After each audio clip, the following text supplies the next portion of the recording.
extra sound. Steve probably did Sunday morning, but I don't. A couple of announcements. Wow, that is really loud. I'll wait till he turns that down a little bit.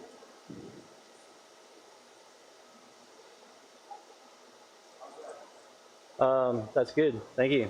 All right. Did you turn it off entirely? No. I'd say it'd probably be all right if you did. So, VBS camp, August 22nd, 23rd. I don't think you guys need me to remind you of that. The sign-up sheets are out there in the foyer. July's love offering is dedicated to No Debt Too Great. Use the envelopes provided on the tables back in the hall. Did you get enough people, Mike, for the meal ministry for the extra Thursday? We did. Awesome. I don't need to announce that then. We're going to reschedule the family forum. It will not be this Sunday because I'm not ready, so it's not going to be till August the 10th. We're going to push the family forum back to August the 10th. Plus, they forgot to announce it Sunday morning, so technically I couldn't have it next Sunday anyway, which is okay. I'm not ready for it, so that is all right. If you're working in VBS, save the date of August the 9th from 10 to 12:30 for training day. So we'll do all the training for all the workers in Vacation Bible School in the same 2.5-hour period of time. So if you're working, just come, be here by 10. And we'll make sure that you go home at 12:30 trained and ready to go for 2 weeks later. Everybody's asking me, we do not have a date set yet for the funeral service for Freya. If I get through this, we'll be fine. So as soon as we have a date set, we're still waiting for everything to be finished up with the funeral home. I will let you guys know. So we'll have something here for her at that point. So continue to pray for our family. We appreciate all your prayers. It's been a really, really bad week. So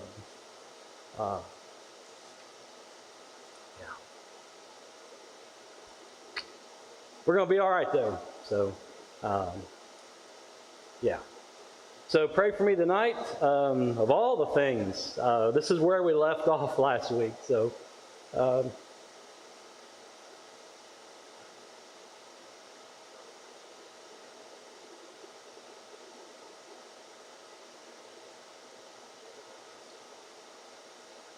yeah, this passage really spoke to me this week when I was looking at it, finishing up Psalm 69. There's a lot of different applications.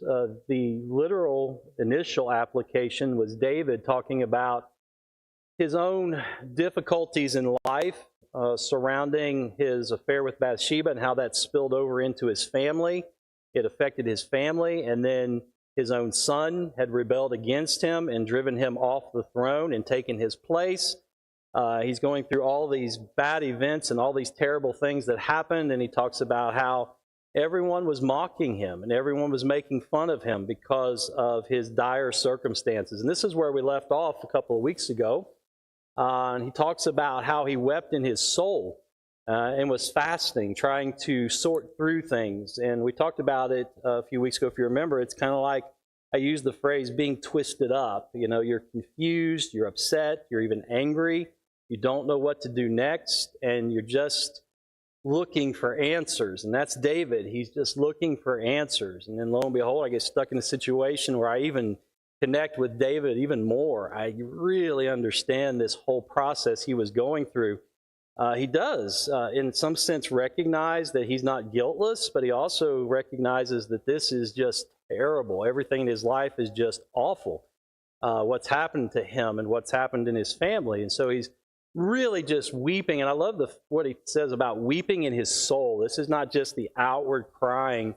This is the inward breaking of a person, not just in their heart, but in the very depth of their being. And that's what he's going through. That's where he's at. Now, at this point, he's not there anymore. He's writing this looking back, probably some years later, and able then to praise the Lord even in this psalm. But the Spirit is taking him back to that moment in his life where he was completely broken and distraught. And he's writing this, and it's a great benefit to us if we go through the same type of thing. It's really helpful to know that you're not the first one to go through something like that. And David survived this, and he came out stronger than he was when he went into it. But again, you get through, you see the connections back to the death of the child when he says, when I made sackcloth my clothing. I became a byword to them, those who sit in the gate and talk about me, and I am the song of drunkards. And so we talked about this a little bit the last couple of weeks ago. He'd become a reproach. A byword means that they would just kind of gossip about him. It was people who sat in the gate. Those would be the people who basically passed around the news, the gossip about people. Those were the people that talked about him. People would sing songs in the bars about him, going on about the things that he had done, the things that had happened to him. And he's looking at all this and hearing all this, and it just adds to the difficulty that he's going through. It just adds to the anguish of his heart, the things that's happening in his life. So then we jump down to 13. But as for me, my prayer is to you, O Lord, at an acceptable time, O God, in the greatness of your loving kindness, answer me with your saving truth. He's basically telling God something that God already knows, and that is, I'm broken. I'm just broke. My life has fallen to pieces, but I still believe. And he doesn't know. I don't think David really knows what to do next other than to pray and ask God for help. He also knows that he's been praying that already and he's still broken. And so I love the phrase, an acceptable time. Basically, God, I'm leaving this in your hands, but at some point, please come and show me the greatness of your love. Come and help me out of this pit that I have sunk into, and answer me with your saving truth. So there's three elements here that he knows he needs to pray. Number one, he has to put the timing in God's hands. This is not where you go to God and say, fix me now. This is, God, at the acceptable time. When you know the moment's right, come and put me back together. And do it in the greatness of your love. Remind me of how great your love is for me, because I think David's struggling with that at that moment. And he knows that what he desperately needs is God's saving truth in his life. He needs to be reminded of the truth of who God is, the truth about his own salvation, that he's not saved by who he is, the King of Israel. He's not saved because he's a man after God's own heart. He's saved because of God's grace. And he wants to be reminded of that. And not just a spoken word. There are things that people can verbally remind you of, things that people can say to you to remind you of things that you already know are true. And it only goes so far. God is the one who has to literally reach into your heart and remind you of these things. No one else can do that for you. And David gets that. And so he is just, here I am. I'm a broken mess. I don't know what to do next. When it's the right time, please come and put me back together. Please come and remind me of how great your love for me is. Please come and remind me again, renew in me an understanding of my salvation. Remind me of the truth of how I have been reconciled back to you. And so David just needs to know all these things. He needs God to be the one to remind him, because this is something that's going to have to take place deep inside. All the words that people may say are just going to go in one ear and out the other. This is a movement of God that he desperately needs. Verse 14 and 15, he says, deliver me from the mire and do not let me sink. So we get back into this illustration of the water and the mud, how he feels like he's stuck and the water is rising and he's going to drown. He said, deliver me from the mire and do not let me sink. May I be delivered from my foes and from the deep waters. May the flood of water not overflow me, nor the deep swallow me up, nor the pit shut its mouth on me. So basically, he is begging for protection and deliverance. Not just his enemies, but also his internal condition. This is about how he feels. This is about the thoughts that are flowing through his mind. This is about where he's at. He feels like he's stuck and he's drowning. I don't know that there's a worse feeling in the world than to feel like you're stuck and you can't break free and you're drowning at the same time. Can you imagine how frightening that would be? And just literal, take that as a literal. That's an illustration, but let's take it literally. If you're walking along in the river and you get stuck in the mud and you can't move and the water begins to rise, can you imagine how terrifying that is? To be stuck and to have the water rise and rise and rise and it gets up to your chin. Can you imagine how terrified you would be? He's spiritually in that position. That's where he is spiritually. He's stuck and he feels like he's about to drown, that the water is going to overflow him and swallow him. And he's crying out to God for deliverance, to protect him from the enemies of his soul. These are not just his physical enemies, but the real enemy who wants to destroy him from the inside out. And he's just desperate for God's help. He's basically crying out to God that God would help him get out of this mire, that God would deliver him from this flood that's about to destroy him, that God would restore him. Moves on in verse 16 and 17. Answer me, O Lord, for your loving kindness is good. Again, he goes back over and over again to this question of, will you not answer me? Answer me. Move. Answer me. Over and over again, he keeps moving around this area. Answer me, O Lord, for your loving kindness is good. According to the greatness of your compassion, turn to me. Do not hide your face from your servant, for I am in distress. Answer me quickly. While David is willing to wait for God to completely deliver him, he needs God to show him that he is still loved.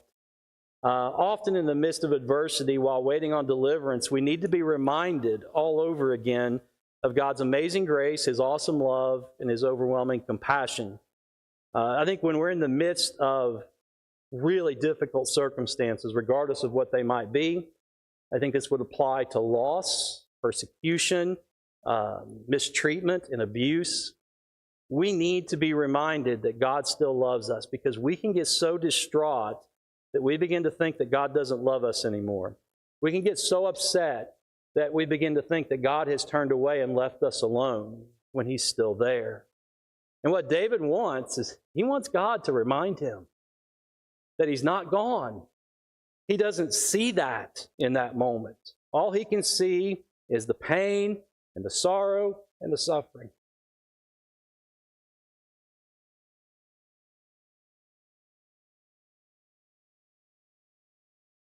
Not sure who I'm talking about tonight. Am I talking about David or me? So maybe both.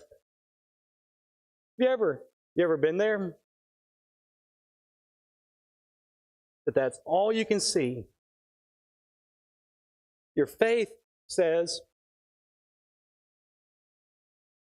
God is still here, but all you see is the pain.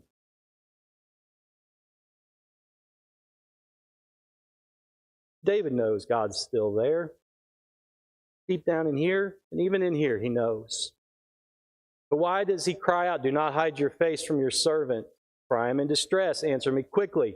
Why do you think he wants a quick answer? Because all he can see in the moment is the distress.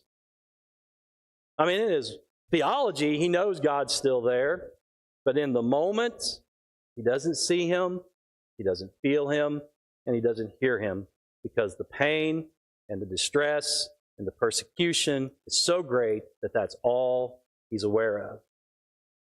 So he needs God to move. And he needs God to move quickly, and he cries out for that. That's where David was at that moment in his life. And he can look back on it years later, writing this psalm, and he could rejoice that God moved quickly, that God reminded him over and over again of his great love for him, that God reminded him that he had compassion for him and understood his plight. David received all those things from God: strength, nourishment, courage, everything that he needed to survive and thrive. God continued to provide.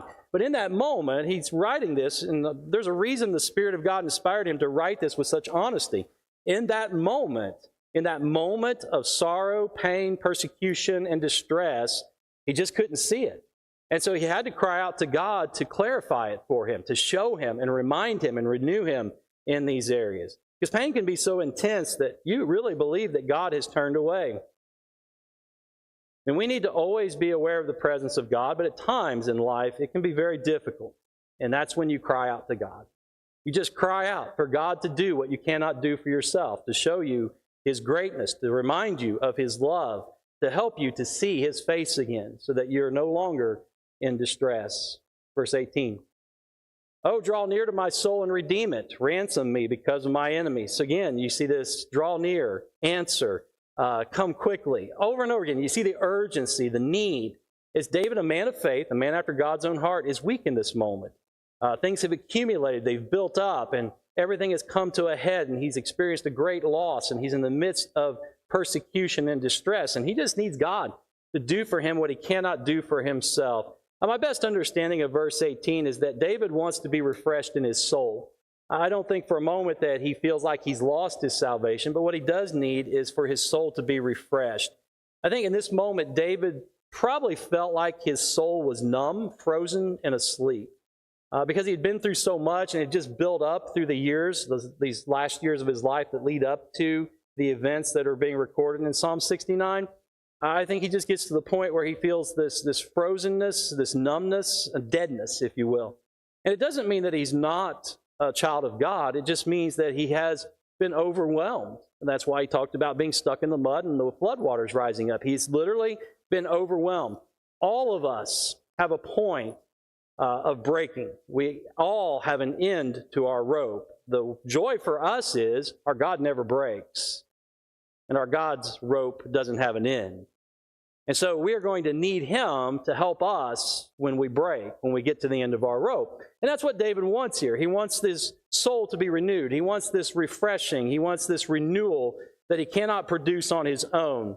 And that's something that he remembers from God's redemption. That's when his soul was first renewed and refreshed. For me, it's been very helpful the last few days to go back to when I got saved. And to remember how God changed me and quickened my soul and brought me to spiritual life. You go back, do you ever do that? Do you ever go back to when you got saved and just think about it? I mean, to me, it's a great source of hope. It's a great encouragement. And to know that the God who did that then can also do great things in my soul now. And that's been helpful for me. So I think it was helpful for David, something that he cried out for. 19 and 20. You know my reproach and my shame and my dishonor. All my adversaries are before you. And so this is getting into this persecution. So this is very specific with David's situation. He's going back to all those who have been mocking him and ridiculing him, those who have persecuted him and mistreated him, even abused him, including family members. And that is something that has really added to his level of distress.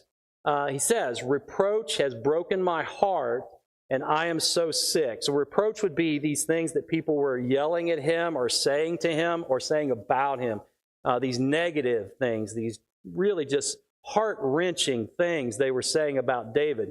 And maybe even some of them were true, but a lot of it was exaggeration and made up, just like all gossip is. Everything gets exaggerated, everything gets altered, things get made up, because people have to add something to the story. So a lot of times they make something up and add it to the story. And that's something that David's going through right here. And he recognizes that. And I don't know, we've talked about this before.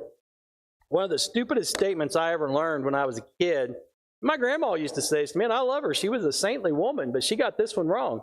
She used to tell me when kids would make fun of me, she said, now don't you worry about it, sweetie. She said, sticks and stones may break your bones, but words will never hurt you.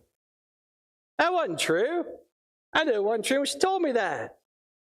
I'd actually rather you hit me with a stick, because then I'll just pick up a stick and hit you back, than to say something bad, right? Words will haunt you for years. Somebody hits you with a stick, you'll be over it in a couple days. In an ice pack, you'll be over it in a couple hours. So that's not a true statement. People's words can wound you to the very core of your being.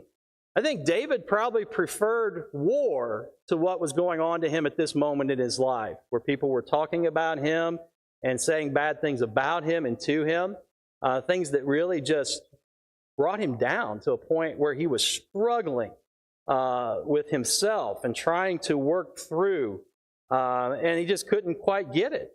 He's being crushed under the weight of others' opinions about him. And he's aware of his sin. He doesn't need the people to remind him of what he did with Bathsheba. He's aware of that. But people would continue to remind him, and then they would add other things onto it as well. And you remember earlier on when we looked at this, the first part a couple weeks ago, he talked about how much it grieved his heart to have to offer recompense for things that he hadn't even done. So again, you see the fact that he is aware of his sin. God's made it very clear to him what his sin is. He has repented of that, received God's forgiveness, and sought to make some restitution as he could to those that he had sinned against. But now people are making things up about him, and people are believing them because of the one thing that he did that was true, and they're demanding that he make restitution for things that he hasn't even done. And you can see his resentment and his bitterness grow up in the midst of that. And then they continue to persecute him. His own son takes the throne away from him and seeks to take his life. And you can just see this all building in him. And all along, through all of this building up, it appears the thing that bothers him the most is that people are talking about him. So all these other events are in the past, things that he's dealt with already. This is the lingering and festering wound that won't go away, is that because he's the king and lies have been told about him by his own son lied about him to gain the throne, all the people now have turned against him. All the people are singing songs mocking him. All the people are saying things that are hurtful and false in most cases about him. And so that's really just worn him down. It's destroyed his sense of inner peace. It's compromised even his own person. And he's so desperate for God to come and refresh him and renew him because he's at the end of his rope.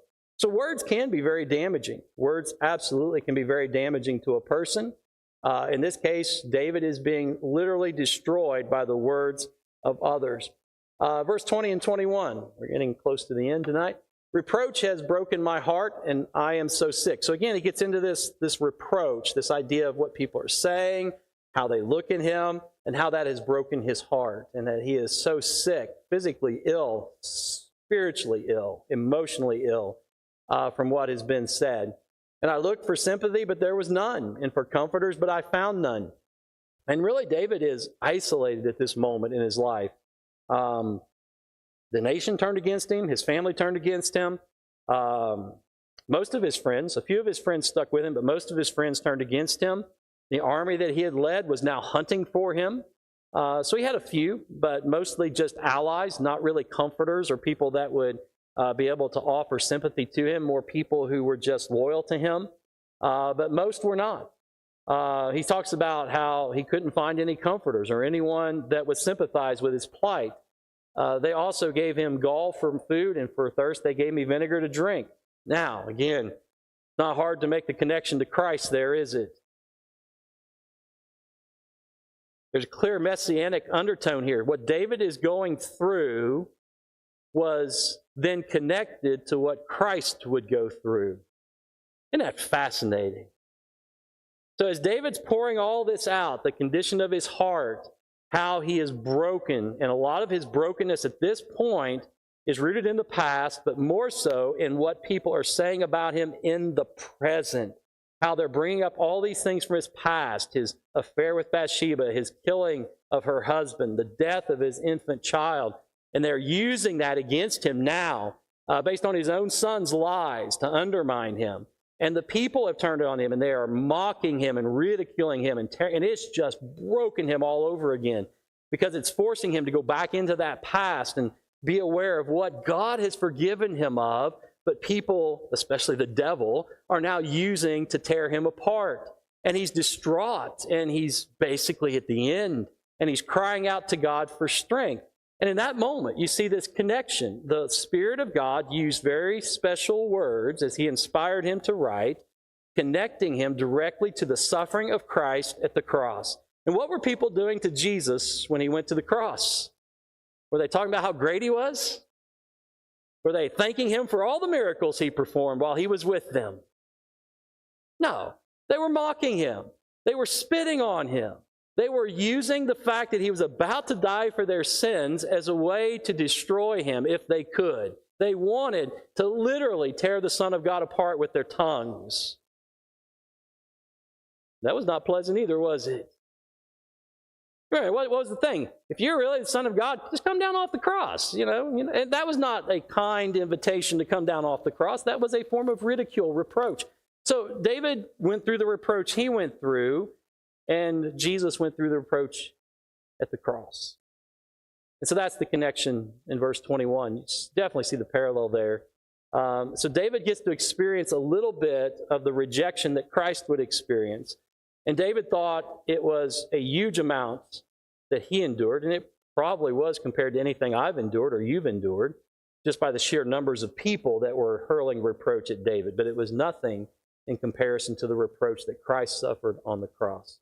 Verse 22 and 23, then you see David. I always love these Psalms. We often talk about turning our enemies over to God. David is the master at turning his enemies over to God. He even offers God a little advice on how to deal with his enemies when he turns them over to God. He says, I love these verses. I've never quite figured out what to make of these. I'm not sure if this is a model for me to follow in prayer, or if this, if this is a warning not to let my heart get into this condition. Maybe both and, I don't know. But David has a little advice for God on what to do with his enemies, and he begins to say, may their table before them become a snare, and when they are in peace, may it become a trap. May their eyes grow dim so they cannot see, and make their loins shake continually. So basically saying to God, catch them when they're not looking for it, and strike fear into them to the point where they shake. Now, if you've had enemies reproach you like that, you could kind of empathize with David and see where he's coming from. I have thought a lot about passages like this, though, in the last few days. You ever been mad? I'm going to preach on this Sunday because I can't think of anything else to preach on because it's the only thing I'm thinking about. Have you ever been mad at God? No, you shouldn't be, but you are. Right? I'm not asking you to be proud of it. I'm just saying, you know you shouldn't be, but you are. In that moment, you're just angry with God. Do you think God's big enough to deal with your anger? I do. I think God can still wrap his arms around you and embrace you in the midst of anger. And Mike, thanks for the book. I already read one chapter on anger. I needed that one. It was helpful. It was very helpful. I'm much better with it than I was, but it was still helpful. I mean, it still helped me. So, but God's big enough. His arms are big enough to still hold you. You can be mad at him.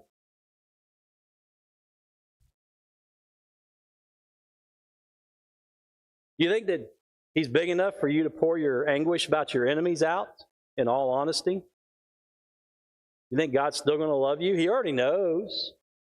I mean, if you don't tell him, he already knows what you're thinking about him, right? Doesn't he know the thoughts and intentions of your heart? Sure he does. So why not just be honest? I think this is David being able to unburden himself of what he's feeling and not doing it in a disrespectful way. I would never condone being disrespectful to God. But I think that rather than bottling it up, you're better off to pour it out. And know that your God is big enough to deal with it and strong enough to change you. And getting it out will be a big part of your change. Me and God had a lot of conversations the last week in the car traveling back and forth in Cartersville.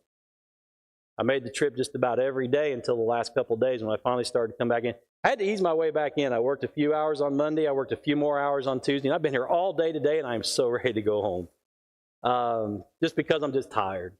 But we had a lot of conversations, and I was upset, and I was angry. I was a little bitter. But God helped me work through it. Right now, I'm pretty good. Still cry a little bit, but I'm pretty good. But if he can handle David talking about his enemies like this, I'm sure God can take it if I'm honest with him about where I'm at right now. And I just need to let him know. And I need him to help me see the foolishness of it. You see what I'm getting? I know it's dumb, right? You're very mad at God. You know you're dumb in that moment. And there's nothing wrong with that. Sometimes we can't see beyond our, right?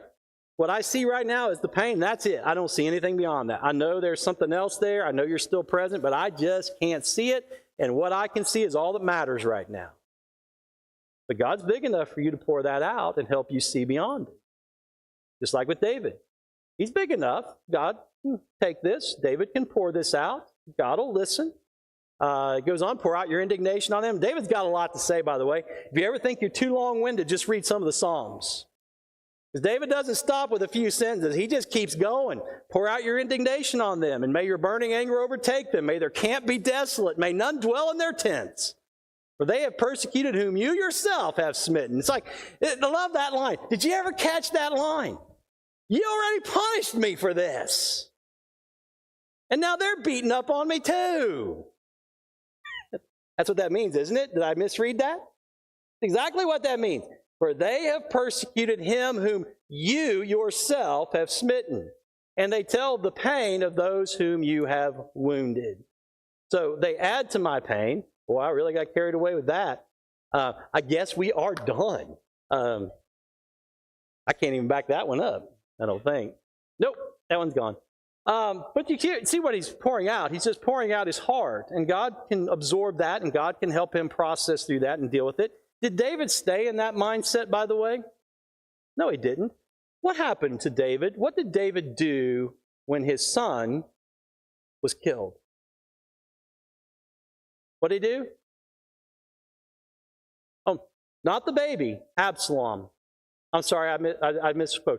So what did he do when Absalom was killed? Did he celebrate and rejoice? No, he mourned. You think Absalom was included in that group of people when he's saying that?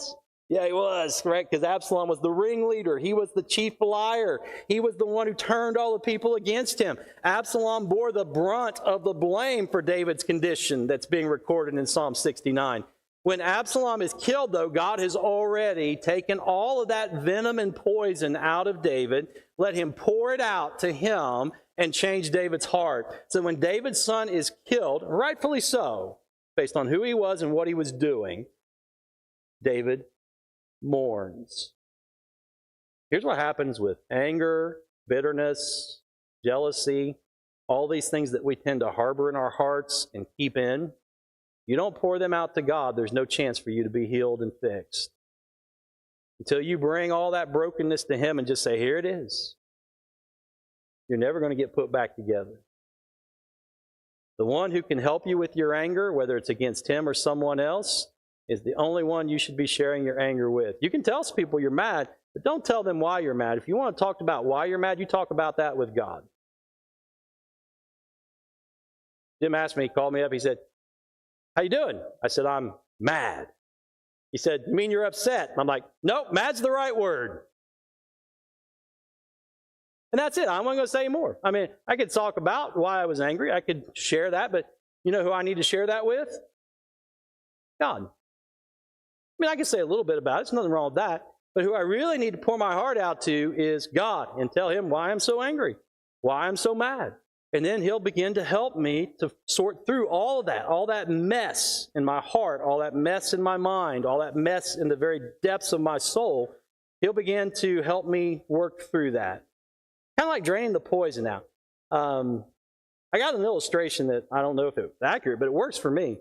I'm watching the movie. I love old westerns. I was watching an old cowboy movie, and I think it was Gregory Peck. It was one of those guys that was the big, manly men's, and he was reaching in to get something, and a rattlesnake latches onto his arm. Well, he looks at that, and he pulls out his knife, and he cuts it, and then he starts sucking the venom out. That's what pouring your heart out to God does. God sucks all that venom right out of you.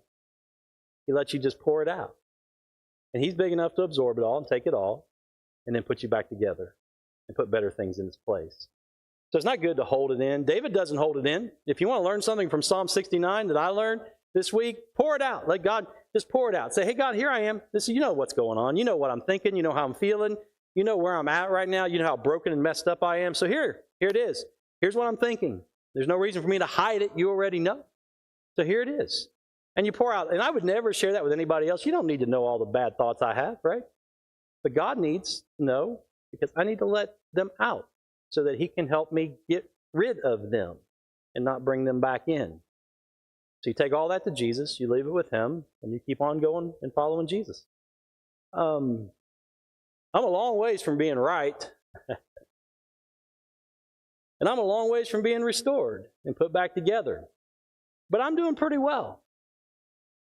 I'm going to go home and go to bed, though. Cool? I don't know where to land this plane since I lost my last slide, so we're going to land it in prayer. Let's bow our heads and pray. Father, we thank You for another opportunity together as Your people. We thank You for Your word, which gives us hope, gives us strength, but above all, gives us direction, so that we can, even in the midst of life's greatest tragedies, sorrows, in the midst of severe persecution, when everybody has turned against us and is mocking us and talking about us and ridiculing us, we know that there are things that we can do. And one of them is always come to You and pour our heart out. Probably the first thing we should always do is come to You and just pour it out. And so I pray that You would help us to know that Your love for us is greater than whatever's going on inside of us. That Your strength is stronger than our own anger or bitterness. That you can take it all and that you can change it all. And so I pray that you would help us to realize that, never forget it, even in the midst of those moments when we can't see beyond the pain. Know that you truly love us, you're there, and that we can cry out to you in all of that pain and anguish and just be bare and honest. Honest like we can be with no one else, but we can be that honest with you. And you are greater, and you are awesome. And so I just pray that you would help us, each one, to draw nearer to you, that we would learn, that we would grow, that we would continue to trust, no matter how difficult the journey may get, to help us to remember that it's only for a season, that this life is truly like a vapor, and that there's something far greater coming for us in the near future. And so I just pray that your will be done in each one of our lives. Watch over us, keep each one healthy, safe, and in the center of your will. In Jesus' name, amen.